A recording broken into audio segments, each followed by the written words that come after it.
Once upon a time. That's how these things usually start, yes? A sister took pity on her brilliant, prolific, and incredible brother. She had somehow gotten it in her head that he might be lonely, or at least that's what she claims. And so, on a perfectly fine, productive Friday afternoon, the sister picked up her son from the Elwood Academy for Boys and dropped the aggravating child off on the brother's doorstep.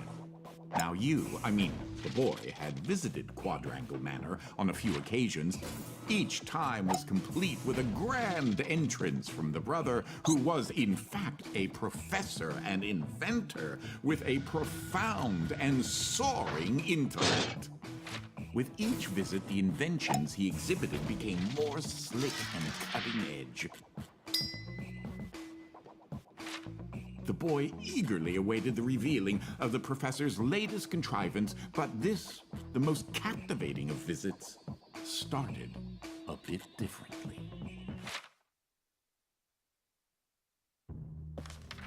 Well, let's see here. If I configure the transdimensional velocity regulator at approximately 0.887 microseconds past the... Oh, you're here? I have the most incredible invention to show you this visit. Unfortunately, I'm a bit indisposed at the moment.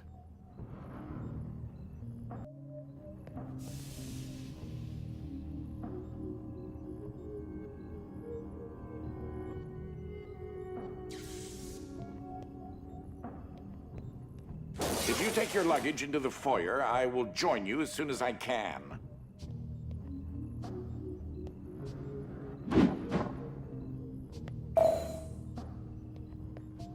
Oh, you confounded machine. Ugh. What was that?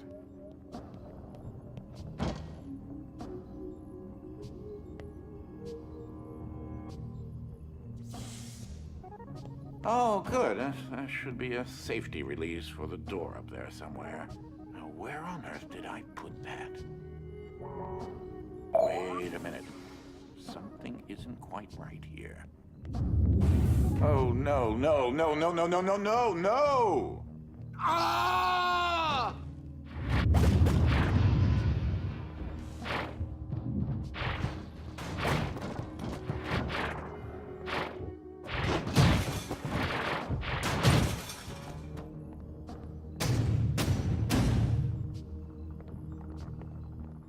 Wait, what just happened? I'm not entirely sure where I am right now. The security uplink on my watch still seems to work, so I can see you and... Hello? You can hear me, right? Jump around a bit if you can. Ah! It seems as if I can still tap into the intercom system. Well, I most certainly can do better than this. Testing, testing, testing, testing. Testing! There. Ha! Much better. Now, what in the world are you doing here? Were you supposed to be here today? No matter. Well, judging from the current underwhelming amount of light in this room, we're still on backup power. My head is killing me. It seems as though I now possess a rather large epidural hematoma. A bump on the head. Do me and yourself a favor and head to the front hall. There's a way to restart the power grid. Last I remember, I was in the new technology sector, and then... I don't know. I do think the failsafe was tripped accidentally. Unfortunately, the front door will remain in lockdown until you can restore the power.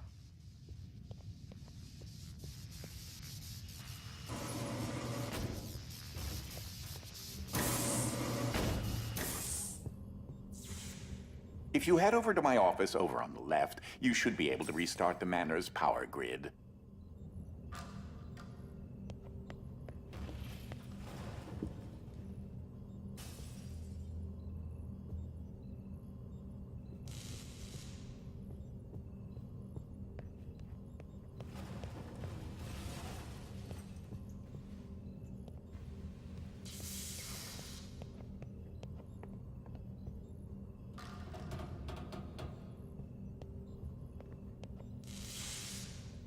I believe I told you to go to the office.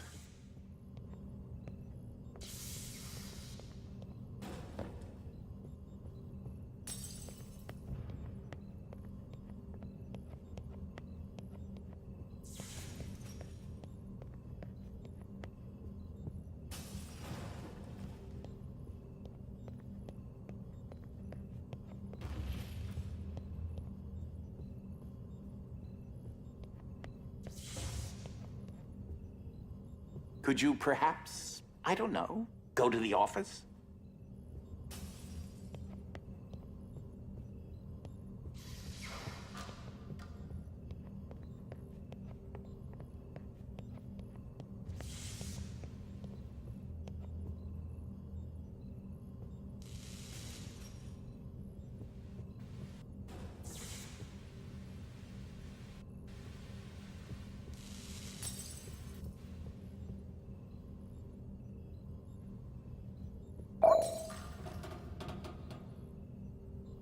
Throw that switch there. It should be the one.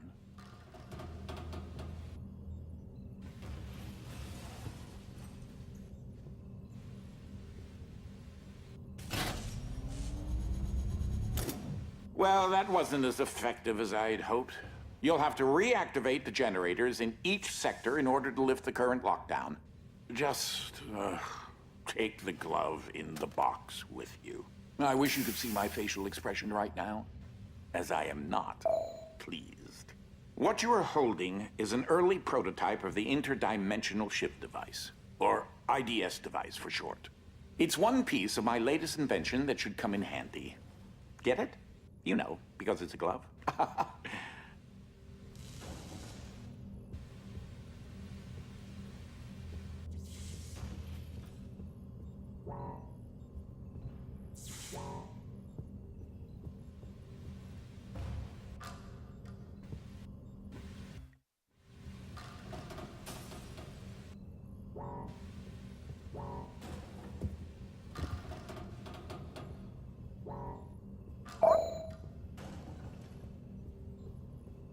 If you can access the generator at the back of each wing, we might be able to lift the lockdown on the rest of the house.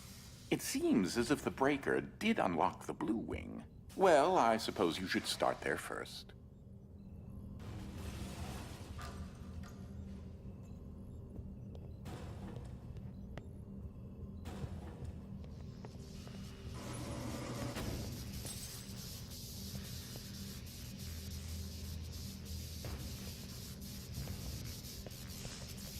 There's something I must tell you. My latest invention has required me to make a few adjustments to the house since the last time you barged in.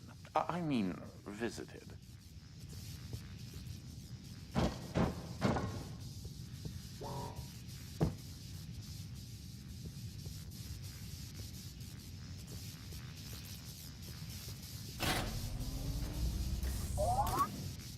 Now, one of the topics that our family has been studying for several generations are rifts, existing between various dimensions. I've been able to develop a power source that will channel enough energy into one of these dimensional rifts that it can be widened enough to travel through.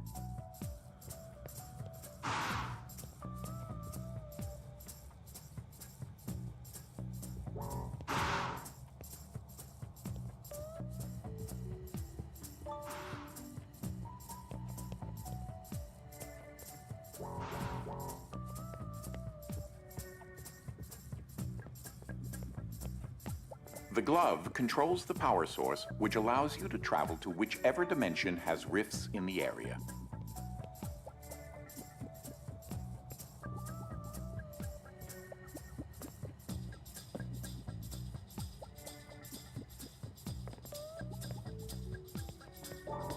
There's a painting of the glove you're wearing on the wall. Notice how it is nice and clean and not completely destroyed by an unqualified 10-year-old. Or are you 12? I can never remember. Let's make sure that life imitates us. You won't have control over the ability to switch dimensions yet. Just be patient.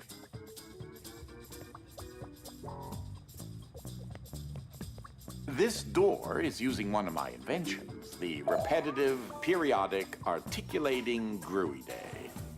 Or a drinking bird, except it's far more advanced.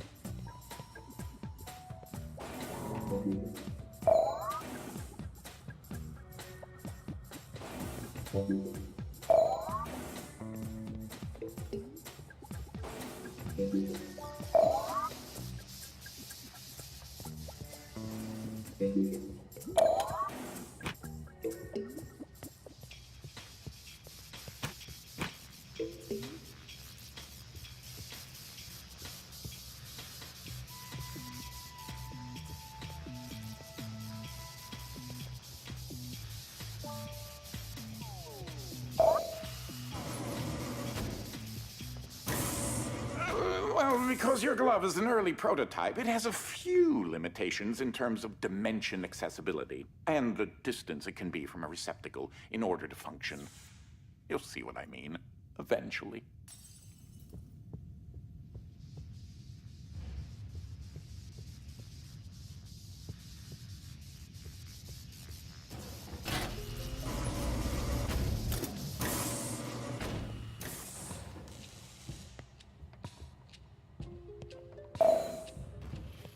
This is such an early experiment with dimensional shifting, so I decided to have it triggered remotely with the drinking bird.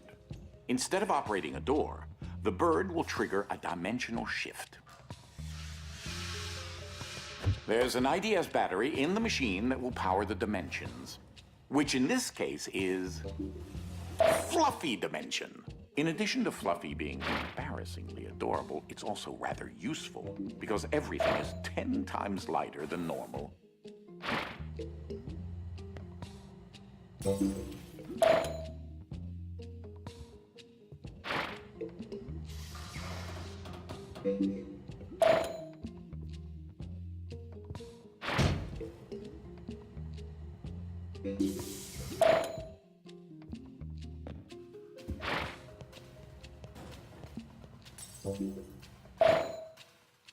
Though that looks like a regular scale, it is in fact a portable kinetic mass-to-electricity converter.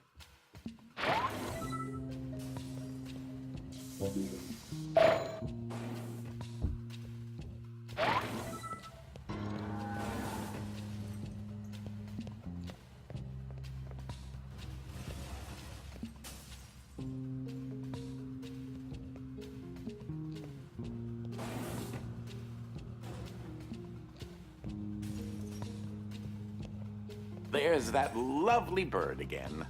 Sometimes I call him Desmond. Something to note. Since you're holding a version of the IDS device, you, in fact, are not the you in an alternate dimension.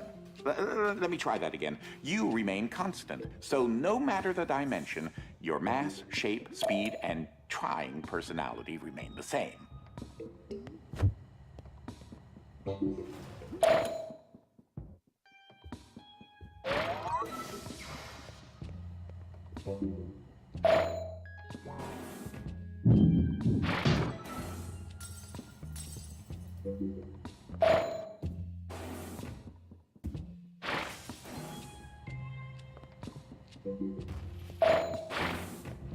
You should throw that IDS battery into the receptacle mounted on the wall.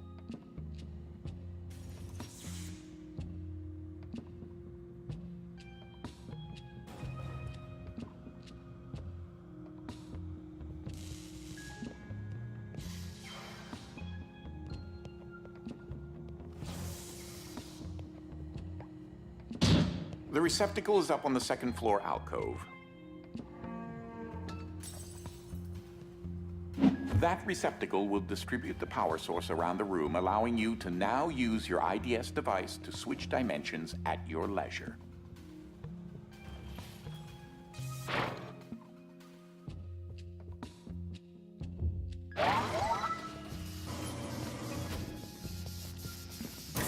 As I mentioned, dimensional rifts in the manner are magnified by the stabilizing energy from the IDS receptacle and batteries.